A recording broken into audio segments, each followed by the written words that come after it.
Nasira ang bahay at sasakyan sa bahagi ng Cannon Road, Camp 7, Baguio City nitong Sabado, July 19, 2025 matapos itong magulungan ng malaking bato. Sa isang CCTV footage, makikita ang aktwal na pagkahulog at paggulong ng malaking bato mula sa bundok patungo sa kalsada na nagdulot ng matinding takot sa pamilya ni Connie. Isang bahay at isang sasakyan ang nadaganan nito. Matagal na pong walang nakatira dito, isang buwan na po na walang nakatira. Kasi under renovation po yung tinitira namin sa likod ng garahe. Hindi kami totally naka-evacuate. Nandun lang po kami sa kabilang bahay. Sa bahay ng pinsan ko.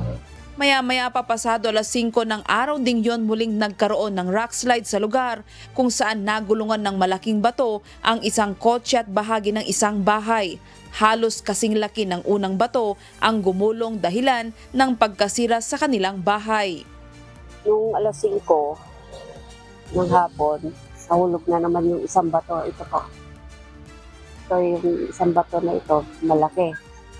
Kasi alauna, nung nahulog yung unang bato ng alauna, tuloy-tuloy pa rin po silang nagbabako dyan sa taas. Yun lang po, hindi namin nabidyoan kasi.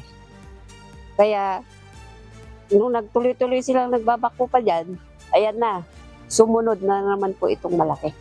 Ayon kay Connie Potenciano, ang may-ari ng bahay, nagsimula ang rock slide dahil sa malalakas na pag-ulan. Nakadagdag din umano ang project na ginagawa ng isang kumpanya sa taas ng bundok kung saan may nagbabako pa kahit umuulan, na plano rin nilang sampahan ng kaso. Yes po, definitely po.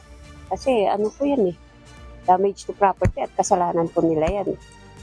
Ano yung pagbagsak na yan. Wala namang naitalang nasugatan sa insidente, ngunit isang aso ang nadaganan ng bato base sa footage. Yung aso po namin, kaya po nakikita sa video nakatali. Kasi po ayaw niya po na isarado ko yung cage niya, yung pinto, kasi gusto niya sa labas siya. Kaya tinali ko na lang po. Kasi nasa gilid po kami ng kalsada. Kaysa naman kapag hindi ko tinali yung aso ko, makakadisgrasya siya dyan o kaya baka masagasahan pa o kaya ma-impound pa yung aso ko. At saka yung ordinansa natin, yung itali mo yung aso mo.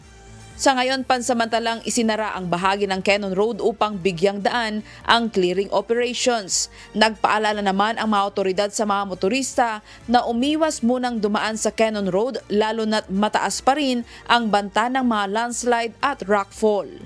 Grace Doctolero, humahataw sa Balita Ngayon.